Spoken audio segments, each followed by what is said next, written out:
All right, so let's move ahead and introduce our key panelists joining up for our next session.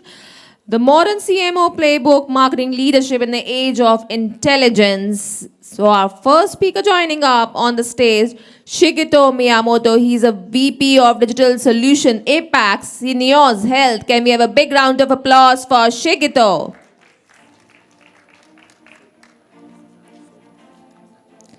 So Shigeto is a digital transformation and marketing strategy leader with extensive experience across Japan, Asia, particularly in healthcare and life sciences. So good to have you, Shigeto.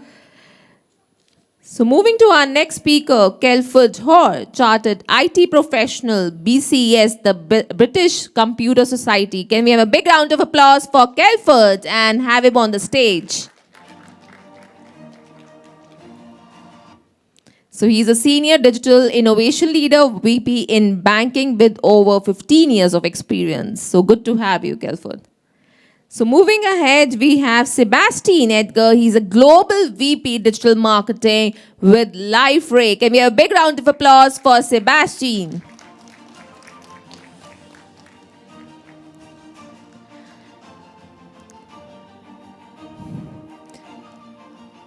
He leads a global team driving SEO and organic discovery, conversion rate optimization, web strategy, campaigns, and social media growth. So good to have you, Sebastien.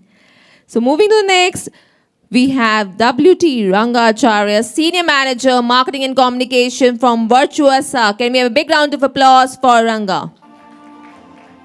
And have him on the stage.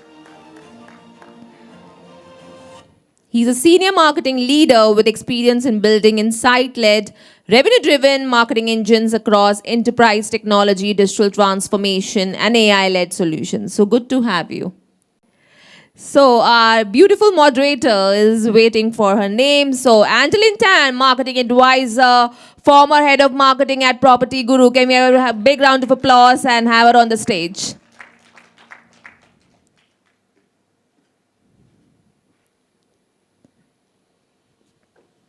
So Adelene is a senior marketing leader with over 17 years of experience across B2B and B2C, specializing in SaaS, digital platforms, and marketplace businesses. So over to you, Adelene. All right, thank you. Thank you very much. Good afternoon, everyone. I hope you all had a really good lunch. So I really want to keep this panel a little bit more conversational, hopefully very much animated to keep you guys awake, right, post-lunch.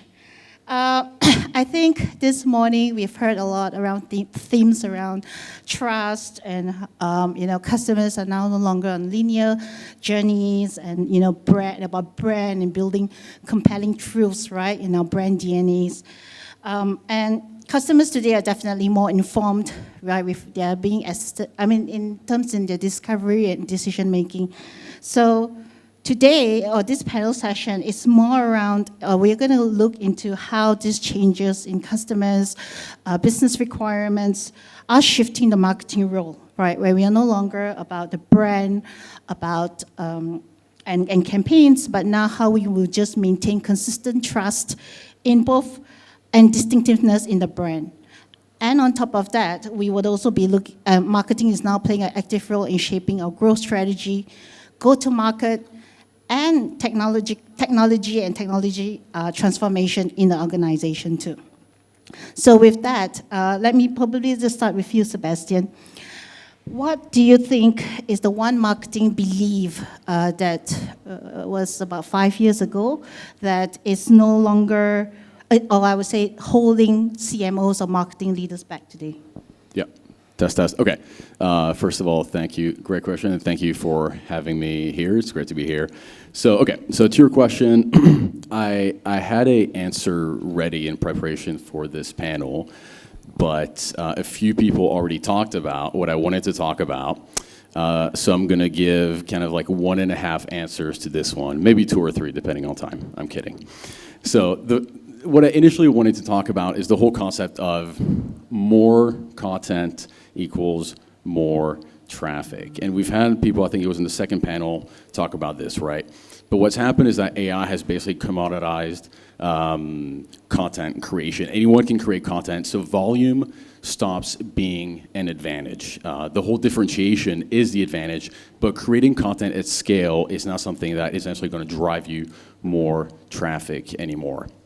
And I'm working with a client right now. Well, I'm coaching a client right now, a head of SEO, and he hired about, I think, 10 content writers, and they've been writing content about 100 pieces. I kid you not. It was between 100 and 150 pieces of content per month for the last 6 months.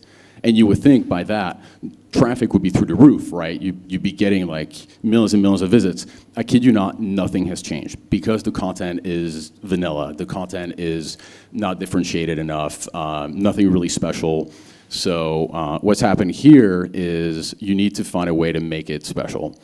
So the whole initial belief 5 years ago, you could create a lot more content, and that would be you would be able to get a bunch more traffic, whatever. Anyways, I don't want that to be my answer for this question because people have already talked about it.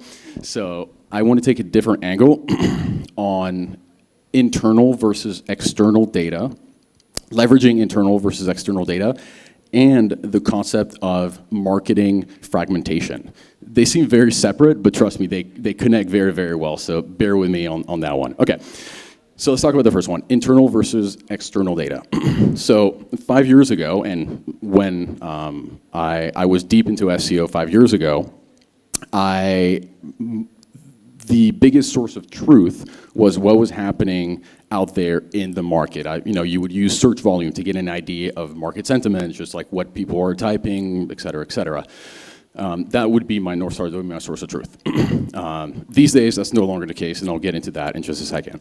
And then the concept of marketing fragmentation, it's so back, especially 5 years ago, it's the concept that individual teams can function individually.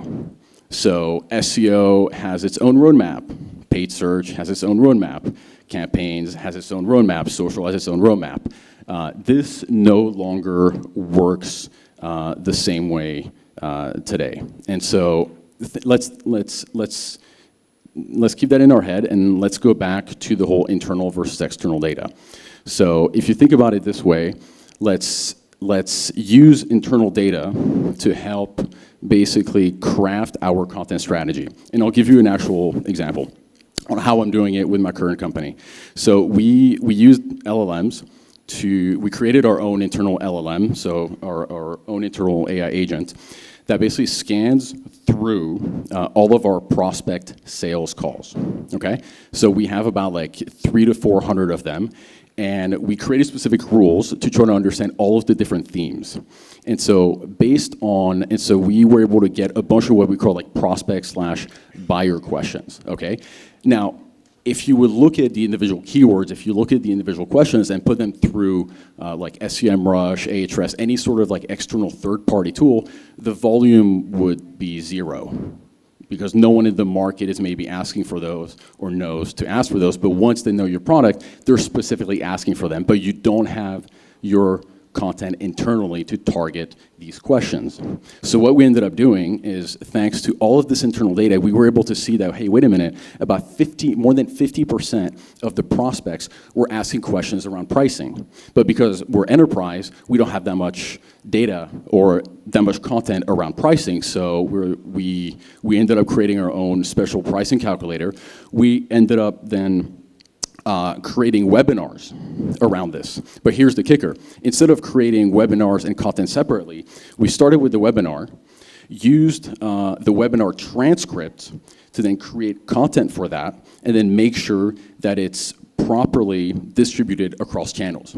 So here, back 5 years ago, that necessarily wouldn't happen that much or that well, but these days, the only way to actually success in marketing is to make sure that all of these things actually run together as a unified growth engine. And I'll stop here. Okay, and so, based on your observations or even, in a company, do you think that companies are unlearning this, or are they just adding AI or tech as a layer onto this old thinking? I mean, it's definitely a process. So it's, from what I've seen, I mean, at my company, we're still in the earlier phases of creating a lot of this. And since I took over the marketing team, I've basically ripped and replaced every single processes that the team had created. So that's my approach. And because I noticed that things were very antiquated, teams were working in silos, and I hate silos.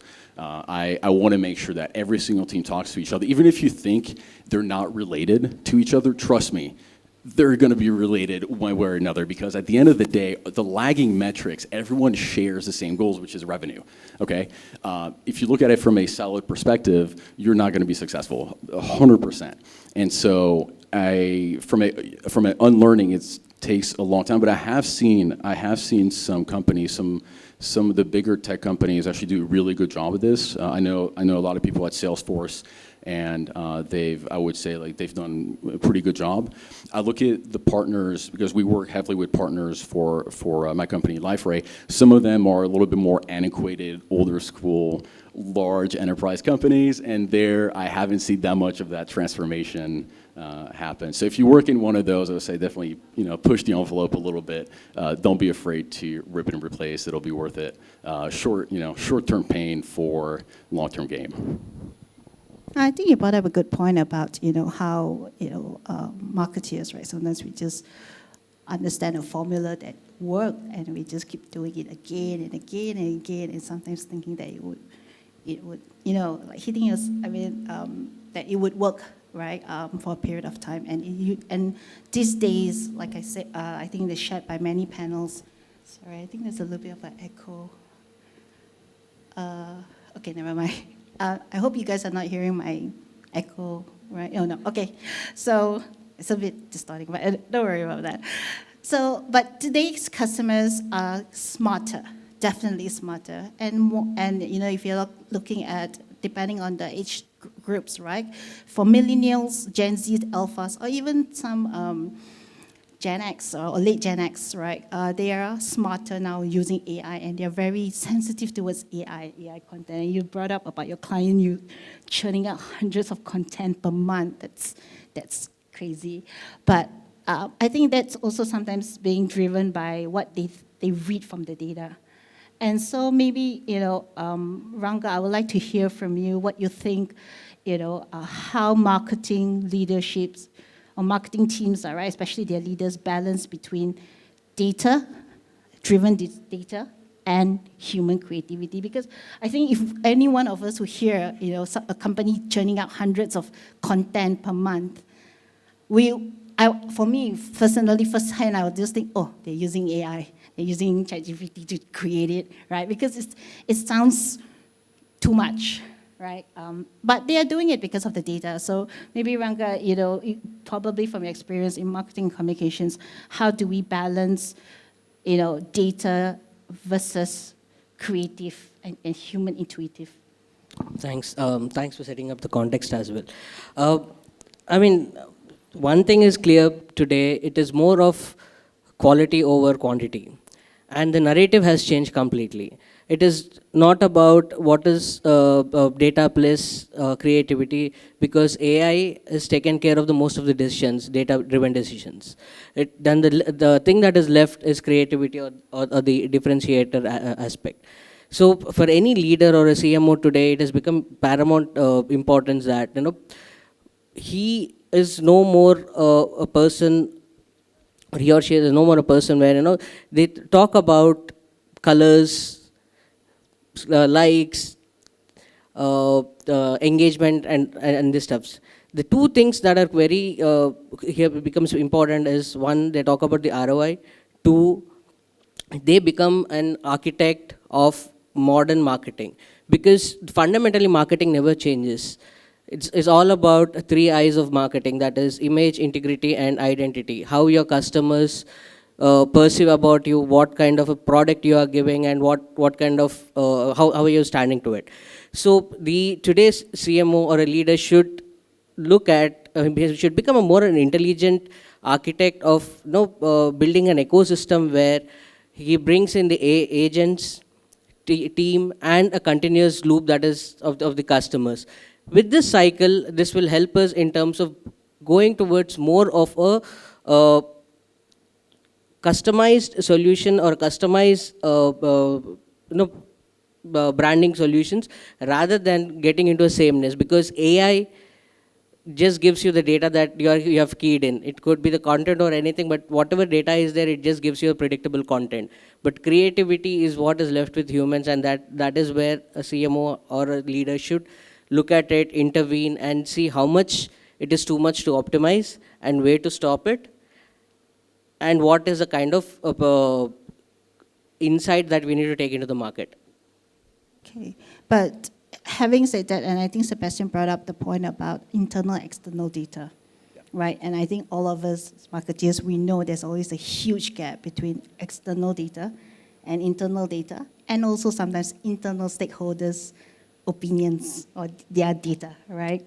And managing that as marketeers can be tough.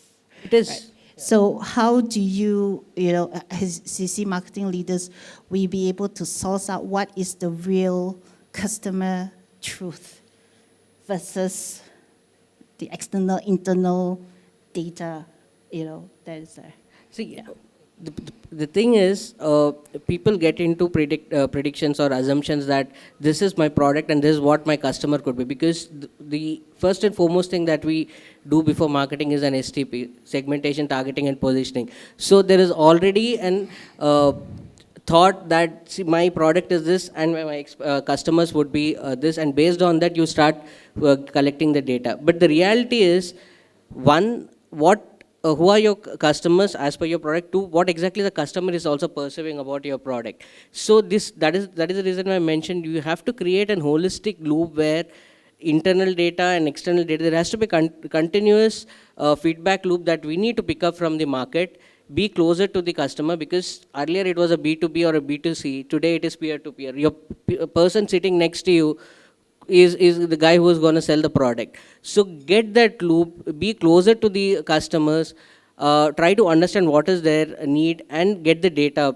And the last but not the least that I wanted to emphasize was, earlier I just mentioned the quality over quantity. You might get content pitched at multiple places, but it's all entitles to where you are putting and whether your customer is there or not. That is what is very important. Okay, yeah, I totally agree about the quantity over quality part. And I think a lot of many companies are also starting to realize that, or looking at, okay, how can I create quality content? How can I create quality engagements? And I think, the words the keywords or buzzwords that's been going around is hyper-personalization. And it's something that AI and the MarTech stack today can offer. But hyper-personalization, and I believe, Shigeto, that you've written about it, about how to build hyper-personalization at scale. And we know it works, right? We know it works. We see a lot of, especially e-commerce companies, not only e-commerce companies, but a lot of consumer brand companies are doing that. But building on that tension, at what point does personalization, right, stop feeling helpful and can be seen or perceived as an annoyance or even a manipulation of a customer? All right. So first of all, hyper-personalization. I love the word. Hyper, we used to work on the personalizations and we get to know the customers. Now we call it hyper-personalization. It sounds better than personalization. So more you know about the customers, you feel like more chance that you can get some demand or close. But it's, in my profession, practicing the hyper-personalization or tracking customers, I get to know there is the limit, or just if you were using your words, just creeping out the customers. Because if you were customers, if I were customers, I don't want my enterprise knows what I want for the next 10 minutes. It's just too much. And I don't want to, once that I know that the customer, the enterprise or company is chasing me, I want to kill my cookies and I want to stay out of the companies, and I may go to the competitors, because all I want is just something that the consume my demand, not the brand itself. I'm talking about commodity right now, but the brand loyalty could shift from A to B. And as a marketer, what we want to do is impress our audience and change the behavior or perceptions or preference from brand A to B. So hyper-personalization, if you think about it too much, if you're doing it too much because you believe the more you know about the customer, the more the customer will love you back. That's sometimes just go wrong. So that's what I meant in an article about hyper-personalization. Yes, I guess in this case, too much attention is We not good at all. We love all attention. It's not like too much love. Like the content, Sebastien, just take example. We tend to brainwash the customers because we internal, external data. We don't know so much about the customers, the situation or external data. So all we can do is pushing and pushing more. But it's our love is just it's sometimes too much, and we scare them off. Yeah. I think that sometimes as marketers, we do need to toe that line between, I think somebody earlier on brought up about ethical issues, right? But we do need to toe that line about, because with AI and like you said, external, internal data, a lot of sources of information that comes to us. We can, as you kind of mentioned, be able to kind of brainwash a customer to buy, right? Especially if we hit them at the right time. Yeah, because it's easy for us to do it, and it's just if you're not doing anything, you want to do something, and it's just a trap for the brainwashing. Yes. But one thing that I want to say is that everyone kept talking about AI. How many times do we use the AI words this session? So AI now is between us and the consumer. Consumer used to explore the Google, search, or go to the retail and check your product or brand. Now they ask the AI. So there's a AI between us and the consumer. Is that a good thing or bad thing? It depends on your professions. We need to educate the AI itself. The brainwashing consumer and brainwashing AI, how many contents or how much budget do we need? So that's put us more difficult as a CMO. And that's why the CMO Playbook is changing right now. Yes, it is. And as I mentioned earlier, right, it's not just CMOs not looking at your brand, your brand narratives, your campaigns, your GTMs, but we also see the shift of CMOs or marketing leaders being actively involved in the technology adoption of a company, and especially so championing technology adoption within the marketing function. Now, Kelferd, you sit in a very interesting position at the intersect of business strategy and digital transformation. So, seeing the rapid rise of our AI in the last couple of years and what's predicted in the next couple of years, plus the rapid evolvement of technology. There's thousands of marketing stack out there. So how do you see this shift, this CMO's role within the marketing team and how they structure it? Because there's a lot of conversations around, hey, I now don't need any more marketing. Like organizations say, hey, I don't need a marketing team. I just hire one person, that person put in a prompt, I get my marketing ad, I get my marketing content, So I think, but I think it's not, it should not be that, and not because I'm a marketer, I'm afraid of losing my job, but it is not that, but we need a team that brings the human intuition and nuances into it. But yeah, I'd like to hear from you.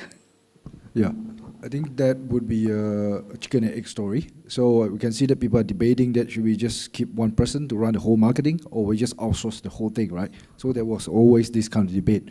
So as what I noticed throughout all these different industry, personally I'm come from banking, and I used to work with a company like Lazada. So what I can see here is CMO role today has to be aligned, right? Shifting away not only as a math genius, we are looking at maths, numbers, because data itself, yeah, it's good to have data, right? Data is giving you all the history, things that already happened, right? Now you are actually looking at beyond that, right? So how you can actually be, we call them as a velocity architect, right? Someone that actually using those data and then bridging it to the whole team, right? So like by giving example today, we have a marketing team, and then we have a data team, and then we have CFO. All these teams are separated, right? So there's always a thinking that marketing is like a cost center, right? We are spending money, right? So, but if today the CMO is actually linking everyone together like a velocity architect, right? So it became a bridge. By giving example, today you have a team of doing content generation, right, or content development. Then you have a team of performance marketing, right? So you can actually marry them together into one, right? Think Agile. Agile is beyond IT, and then merging them into one become growth, right? A digital growth team or customer acquisition team, right? And then you empower them with the AI solutions, so they can actually use that AI solutions and then to create content end to end, right? And then not only that, provide them the bridge to the data team, and then you can actually generate thousands of content for personalizations. You can create your own content hub, right? That pre-generated the content that can be used in the future. So you're actually transforming your team, not just doing a silo, right? You are doing a job of a pure end-to-end marketer, right? So I think that would be one of the structures, right? By using agile thinking. So what do you think is the biggest gap today? I mean, if you see, I mean, banking has always been very traditional, and it's always also kind of slow to evolve. But I think in Malaysia, you can see quite a number of major banks are now really like ramping up their, their, whether it's AI-driven products to customers, or definitely much more innovative than what it's today, and also given with the digital banks coming in. But in your observation, do you still see a huge gap, in terms of capabilities or mindsets? Yeah. So if I have to pick one, I believe that leadership would be the one that actually driving from top down, right? Especially come to banking, it's a huge organizations. So it's very difficult for us to bottoms up, right? So top setting the right directions throughout the group, and then followed by middle managers and all the way down, right? So the gap here that what we often see, it would be, we call them as a AI paradox, right? So how we can actually managing the balance, because like bank is highly regulated, right? So it always as, there's two factors of adopting AI. One is pull, one is push. For banking sector, usually is being, I would say is being pushed, right? Because we're being pushed by central bank, right? Central bank have come with all this regulation, responsible AI. They're pushing us to actually, faster adopt it, right? To give us a deadline, right? Then for non-bankers, like FMCGs, probably, correct me if I'm wrong. So it's more like you guys can actually be the pull factors, right? Based on the tools that you adopt, based on your market's insight, so it's slightly different. Then, as what I noticed that, one thing we call them as a AI lobotomization, right? That's the term that we use, meaning that in banking that we have plenty of AI tools, right? But it has been restricted, right?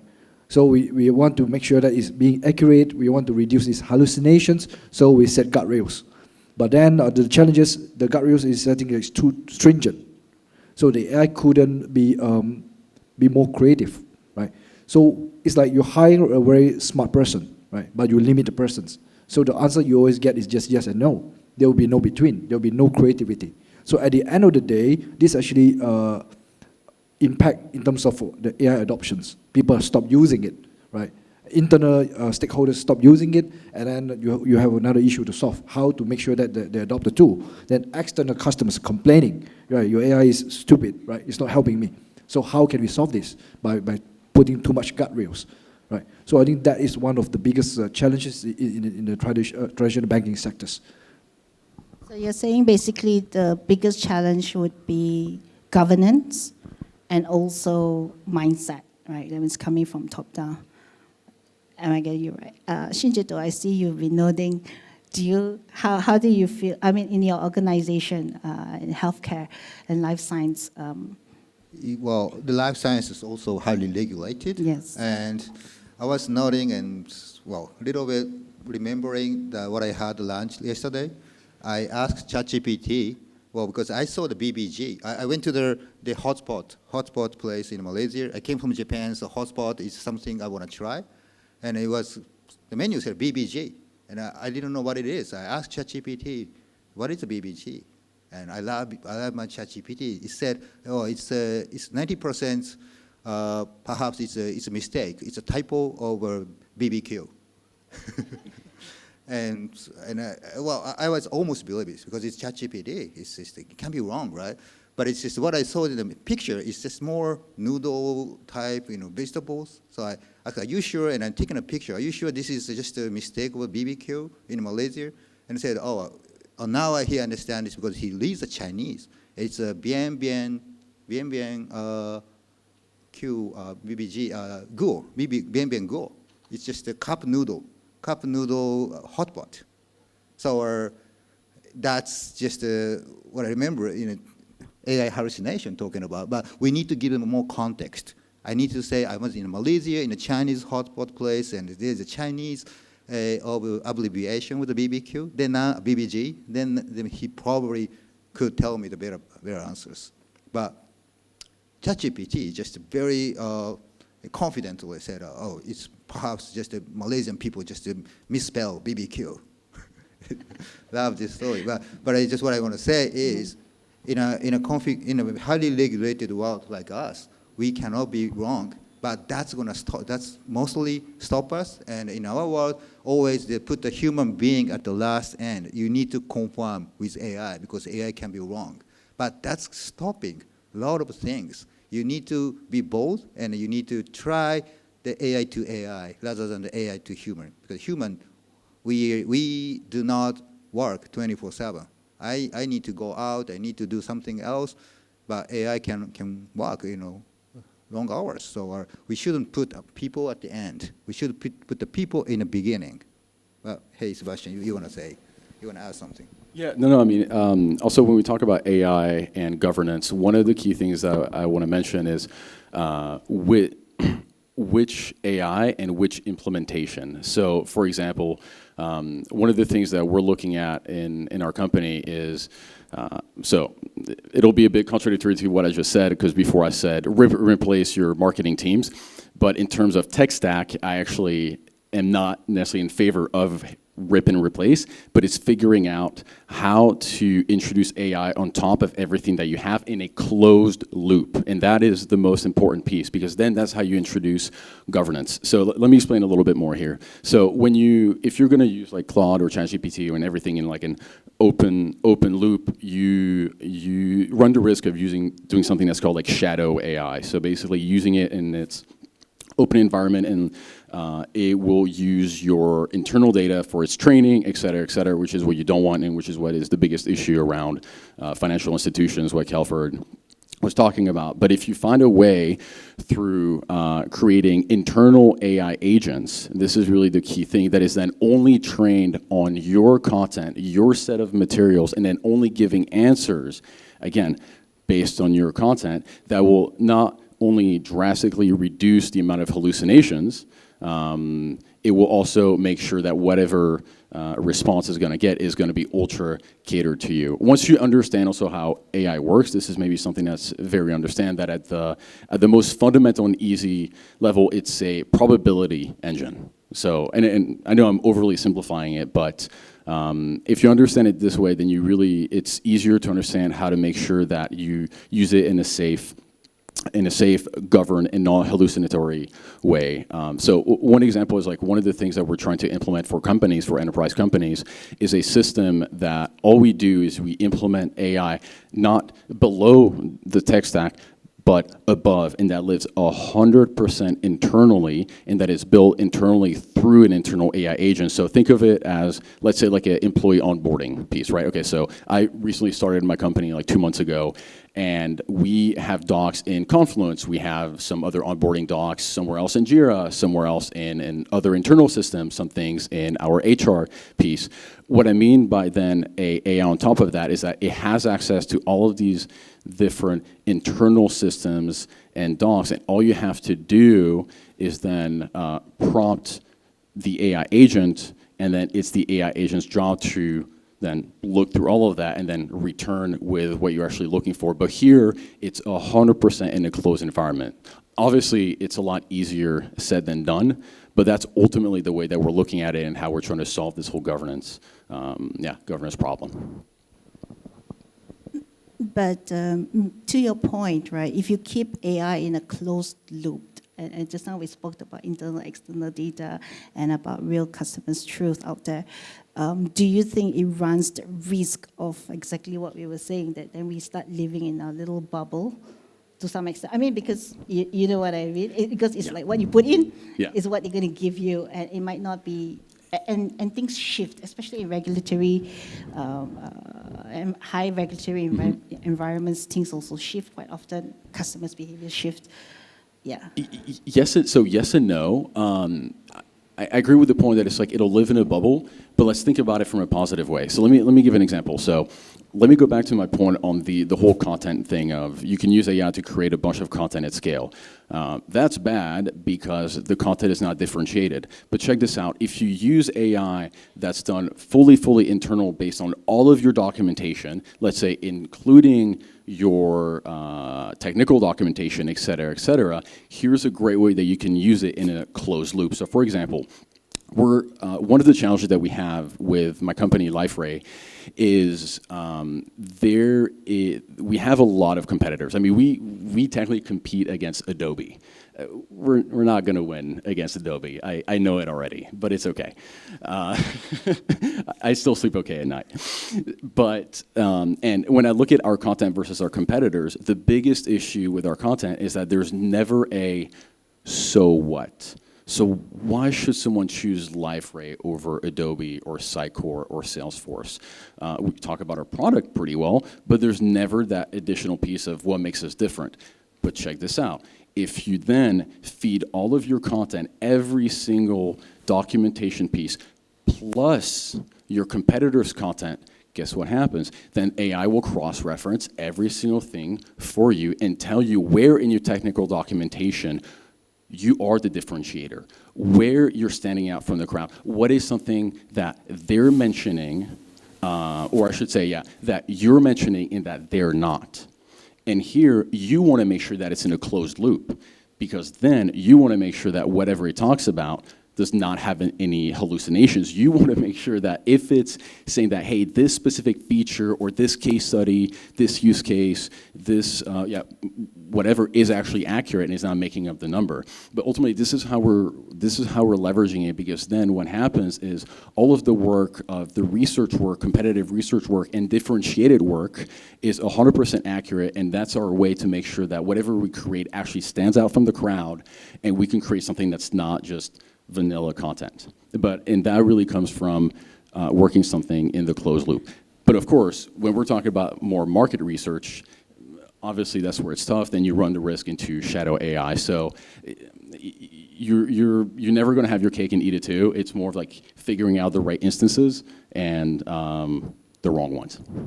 I think that's a very good point. It's a lot about context and how we use it, when we use it, how we're going to be using it, or what we're going to be using it for. And I think you brought up one point about the example. You were saying that, the content that you create, after examining it, it doesn't look like you're talking at any strong USB or any distinctiveness in your brand or your product. And I believe earlier the panels, when they were talking about brand, it's very clear that technology, AI, if optimized and everyone else is also optimizing it, there's no distinction left, right? And so how do we keep that distinctive human voice, consistently keeping that distinctiveness in our brand? And that takes time. So, I think marketers, we also always live in this limbo of delivering to short-term performance, right? Short-term performance from our stakeholders, right, to bring in ROI, bring in revenue, driving growth, versus building long-term brand. Do you find that a challenge in your role or in your organization, Shigeto? What are your thoughts around that? Short term and versus long term. Well, it used to be short term, meaning your KPI, interim KPI, conversion ratio, click-through ratio, and you report to your boss and hey, how much the click that I made as a digital marketer, or if you have more pricing side, price elasticity, I increase the demand by this discount. So those are the KPIs. And in a strategic long term, someone invented the term of the LTV, lifetime value. Beautiful world, and this is a lot of the different calculation and formula. But I think having a strategic long term, you have to see the future, not the 10 years, but 3 years. I would say 5 years. I'm not confident. So 3 years in AI, you need to have the vision, what you're gonna do in your company, and how your brand change, how your customer behavior changes, then it's your strategy. Without those visions, I don't know how do you set the long-term strategy. You could come up with a lot of the different ideas, but it's just a very difficult question to me. The healthcare is more slower, and doctors is one of the highest CTA cost to acquire. So it's always the doctors there before the patients. They are the license for the prescribe our drug and product. So this structure doesn't change, but it's their behavior changes. They look up the AI first, and they make a decision based on the information they collect. So if you want to go bet on the AI, hyperscalers help us more, then your long-term strategy is how do you deal with AI? So that's your more longer strategy. But if you don't believe the AI hallucinations and people will get bored and get out of the AI, that's also possible, by the way. And then your long-term strategy is back to the human, how you connect the individual patient and doctors or your consumers in a more love and hate story. Again, that's wow situation quality. So it really depends on your strategy. And the KPIs, all we know is just KPI is just only the short term and perhaps very immediate measurements, and doesn't define your job anymore as a marketer. And where do you see growth coming from right now, if you say that, From my point of view, I'm betting on AI, so our AI agentic workflow, that's my betting. I want to eliminate the most people in those process. I want to have only AI from A to Z, because a lot of things AI can do it. So I from my point of view, I want to get as much as possible way to the consumer side to the AI, because the AI agents buy shopping for you, and the user want is that, hey, I want to have this kind of things, and I don't need to research a brand or pricing, because AI can do it. So my word or my view, I want to push more AI to the long-term strategy. Okay. How do I convince my AI? Okay. Alright. And Ranga, in serving clients across multiple industries, where do you see the growth now coming from, in this kind of very AI-driven environment? See, today AI, the growth comes from the agents, as he has mentioned, because personalization again has become very key. One point that I've want to just contradict is about the hyper-personalization that he has said. It is always about the top of the mind recall that places the product in front. So personalization, how we use matters, right? It is not that everywhere you have to be or follow your customer, but at the same time, I just go back to one of my clients who was an e-commerce thing. Still agents were not part of it, but the AI was picking up and all. We estimated, say for example, a person has purchased a mattress, right? We estimated or understood what are the other needs that he would be needing in once he purchases a mattress. We started pushing out the content along like a product A, product B, or product C that is complementary to this. So this way, by understanding a customer needs, you can personalize things. That is where the hyper-personalization has to go. Instead of chasing a customer, continuously being there everywhere, that is what I want to say, that the future would be there. Understanding your customer needs, personalize it based on their what could be the next action item or what would they want to purchase, being closer to the customer. And the other thing which, I mean, I just recalled, I just wanted to give, if we have a time, this takes, I just remember this Philip Kotler story. See, in India, there was a sudden surge in hair dye, one of the brands hair cream, right? In one of the rural areas. Suddenly there was a surge in the sales. And every person in the company were very happy that something is magical is happening.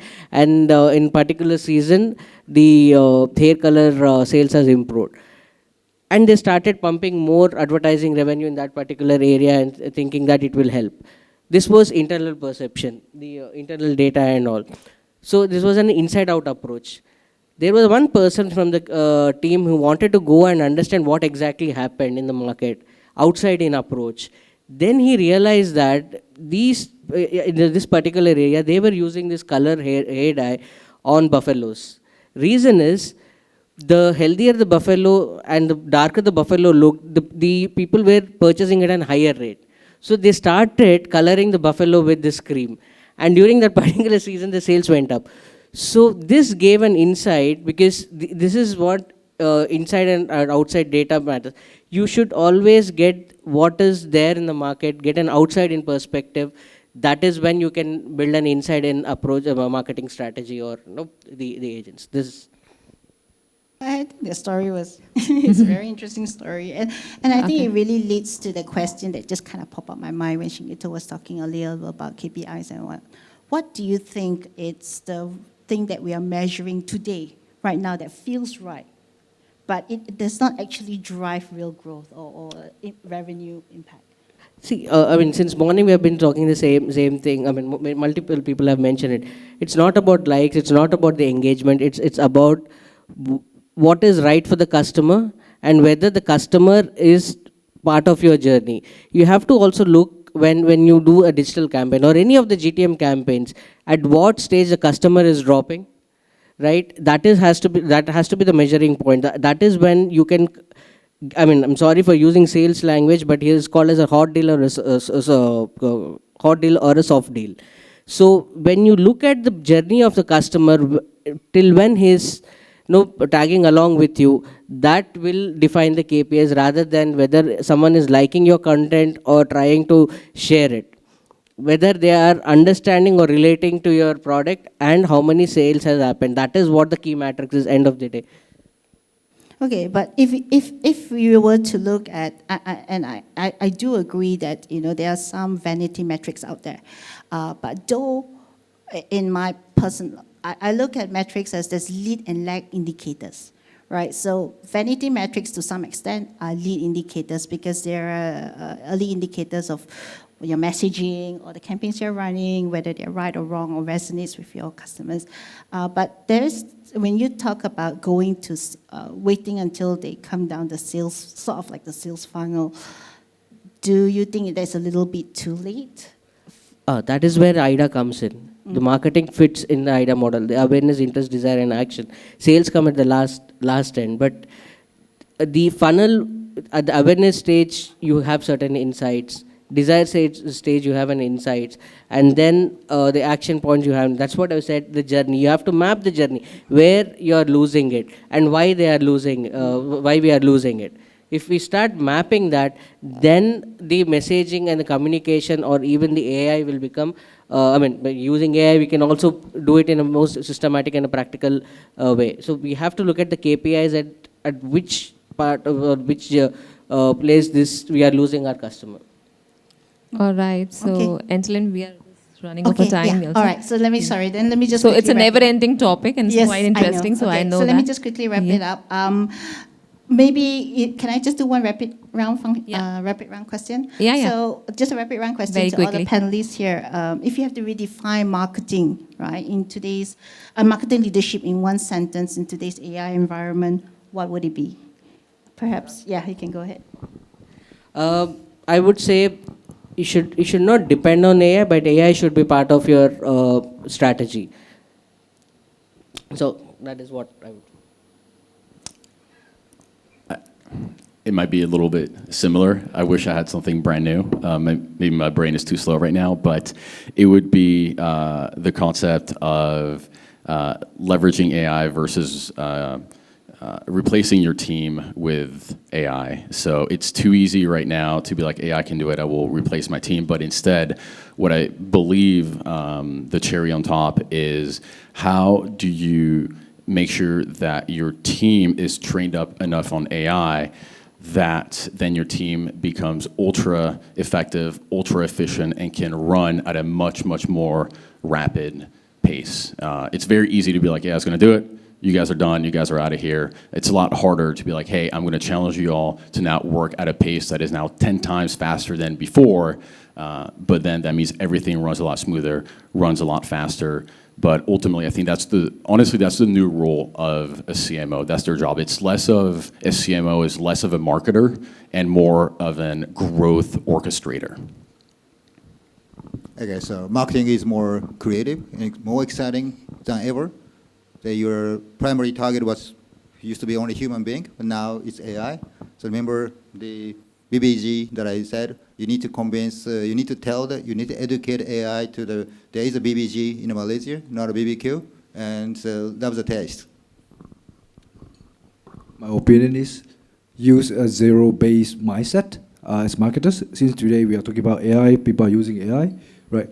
Not only like thinking of 10%, 20% cut of budget across all the departments, but using AI to actually thought of how you can actually minimize those tasks that actually doesn't contribute to any of the revenue, right? Or it becomes wastage. So I think that will be used. So last but not least, is like today, if someone come and tell you, sell me this pen, right? What's the answer? The answer is there. It's AI powered. Done. Thank you. Okay, and so maybe just to summarize what we see marketing today, from what I gather from this panel here is that marketing leaders need to not only just be AI, adopting AI into our workflows, into our systems as a tool, but also to be able to teach it to help us. It should not replace our teams. In fact, we should be encouraging our teams to upskill themselves, right? To be more and bringing in the human strategic or intelligence and teaching AI, as also to, as you said, using it on a zero base. Yeah, thank you very much. All right, thank you, Adelene, for moderating a wonderful session. Can we have a big round of applause for the panel discussion for the modern CMO playbook, marketing leadership in the age of intelligence? So very quickly, because we are also running off time, any one question? Yeah, only one question can be taken. Otherwise, we can take offline whenever we're having a time in the end. Wonderful session. I have a question for Kelferd. So Kelferd, you come from banking. And you know that in banking, everything is governed by governance, regulations, and compliance. So when a CMO has a touch point with each and every customers, when we run our campaigns as a CMO, is it the job of a CMO to ensure that the entire marketing function is AI literate? And is it also the responsibility of a CMO to ensure that the entire organization is also running into the AI architecture that the CMO wants to do for the organization? It's quite a tough question, to be honest. So, as a guiding principle, CMO will be looking at the marketing function of using AI, right? You have to break down into the different, we call them as a function, right? So ultimately, CMO would be the key accountable person who actually look after as owner of the AI used in marketing. So how it works in banking, usually we have early integration, we call them. Early integration with all these committee, right? Risk, you talk about risk, you talk about governance, you talk about compliance, right? So these three. So, and the last one would be the data team, right? That you couldn't keep them in silo. So all these four pillars has to be having early discussion with the marketing team to go through their use cases, right? They need to understand how far or how big is the use cases. Does it really fall into certain silo, or does it fall into restrictions, right? So all this will be formed at the beginning of the projects before they use or being approved of AI, right? So with that, of course, number one, what I say, early integration with all these, we call them as first line of defense, and as well as second line of defense, and go through the motion of the guardrails, setting the right guardrails, what should be done, what couldn't be done. And then, of course, when it comes to the problems, right? Let's say there's a problem arises, then you would have already a clear, we call them as a stakeholders clarity, right? Who should go to, how to solve it. But ultimately, it will fall under the marketing side in terms of being accountable. Thank you. All right, so can we have a big round of applause for the wonderful panel discussion, closing off the modern CMO playbook, marketing leadership in the age of intelligence. So requesting all the speakers to come forward for the group fee photograph and taking the memories along from the 7 DMAT CONFEX today in KL.